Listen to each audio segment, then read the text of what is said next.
We are learning more tonight about the popular herbal remedy reportedly linked to the death of a U.S. representative's wife, Tom McClintock. Lori McClintock died in 2021 of dehydration caused by, quote, and this is the medical examiner, adverse effects of a white mulberry leaf ingestion.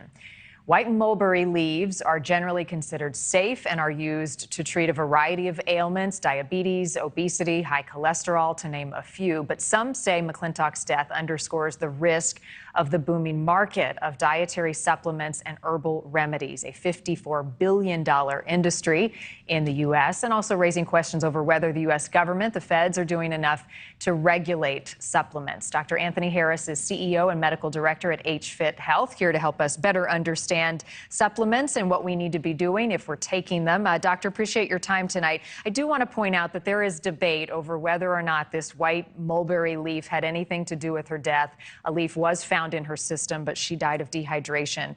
What do we know, though, about this particular supplement? Do you have any concerns about it?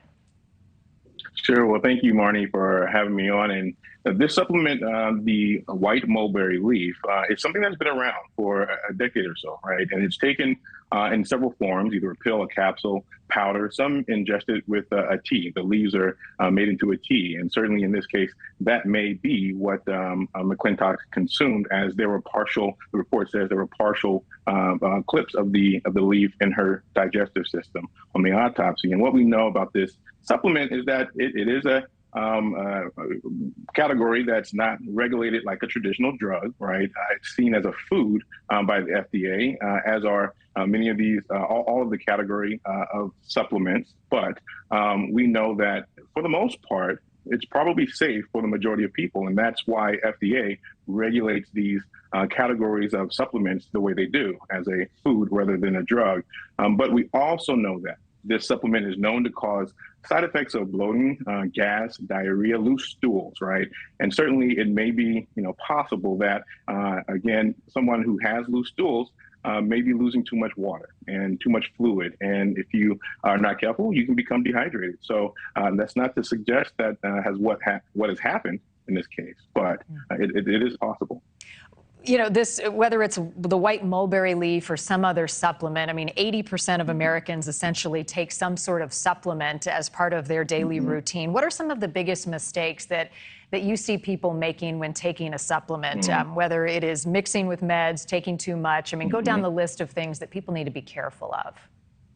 Well, you hit the number one nail on the head, right? The first and foremost thing is to recognize these substances have an impact on the human body, right? A lot of people think that, oh, this is a supplement, it's like a food, it's dietary, so there's little to no harm, and that's just not the case. We know that too much consumption of, colloquially, anything can be harmful for you. And in this particular case, mixing with particular medications for diabetes, for example, can cause your body to respond differently to those prescriptive medications if you're taking a supplement like white mulberry leaf. And to the extent where it makes those drugs either less potent or in some cases more potent, which can cause a dramatic effect. And there's even a warning out about white mulberry in regards to diabetic medication, that it can cause your blood sugars to drop too low, which can be life-threatening. And so we want to be cautious when we're consuming supplements to, first and foremost, treat it as something that's going to impact your body like a medication. Again, it's not, but per FDA. Yep. So treat it as such. Another one is taking all of them too many at one time. Yeah, no, good warnings.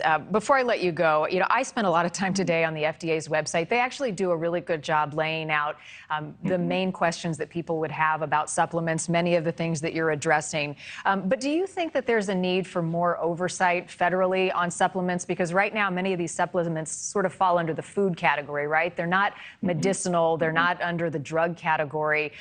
Is that necessary, or would that further complicate things?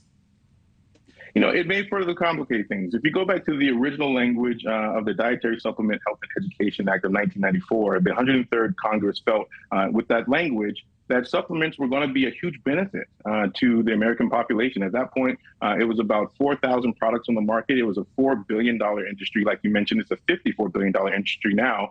And so they thought the net benefit of not regulating like a actual drug would allow more access to Americans. And so the goal was to try to actually save on healthcare. And I think that it was good thinking, right? Supplements are beneficial if done properly. I think we need to double down on education now in terms of letting the public know, as the Act said, these are supplements that can benefit, but there is some harm in some of the overuse of them. Yeah. Awareness and education key. Dr. Harris, it's been a great conversation. Thank you.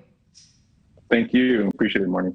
Thank you for watching. Go to newsnationnow.com to find News Nation on your television provider. And don't forget to click the red subscribe button below to get more of News Nation's fact-driven, unbiased coverage.